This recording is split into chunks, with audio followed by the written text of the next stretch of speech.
Hi mate, today's Tuesday. Welcome to your Pocket News, where we're talking about the lack of democracy in Belarus, the foreign-friendly sweets, and virtual driving tests. So let's go. So close yet so far. Geographically, Belarus is a stone's throw away, but politically it's far, far away. The president, Alexander Lukashenko, has created a repressive dictatorship. His actions go against the idea of a whole Europe free and at peace, and show that he will never provide a democratic future for Belarus. Last weekend we did, however, see Belarus take a step towards Europe. Not its government, but its people, especially young people.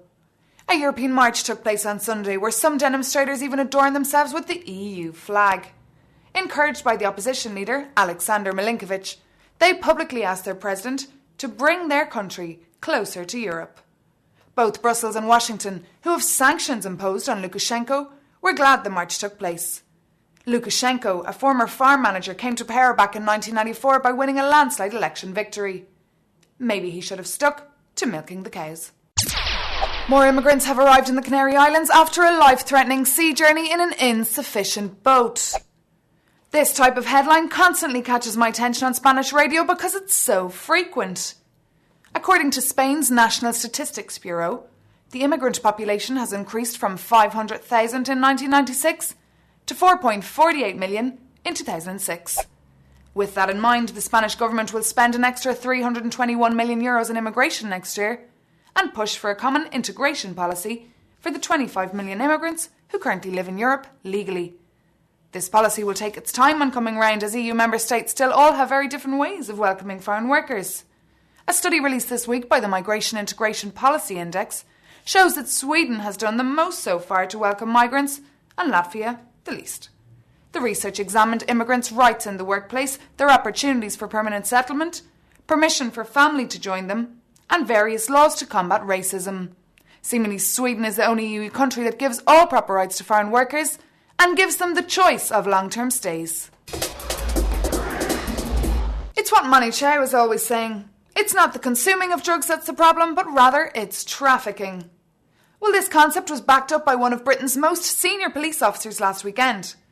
As we found out through The Independent's great big headlines this weekend, he announced that heroin and cocaine should be legalised and urged the government to follow this through. After 10 years of research, Chief Constable of North Wales Richard Brunstrom reckons that illegal drugs are now cheaper and more accessible, meaning that drug-related crime is going out of control. I don't think the message went down very well in Downing Street, and it's unlikely to be well received on a European level, but prohibiting drugs creates crises in the criminal justice system, destabilises producer countries, and undermines human rights worldwide, according to Brumston. An opinion that certainly can be backed up. But he would want to memorise a fairly catchy sales pitch if he really wants to win this one. And finally, do you have a clever car? Or if not, do you consider yourself a clever driver? Well, if the answer to that is not sure, now you can find out. Through the European Commission's newly published questionnaire, iCar. The latter aims to show citizens how new technologies can make your car safer, smarter and cleaner. If you enter their site, you can find out more about you and your car, take part in the quiz, and even win a trip to Luxembourg to participate in their Automobile Club's advanced driving courses.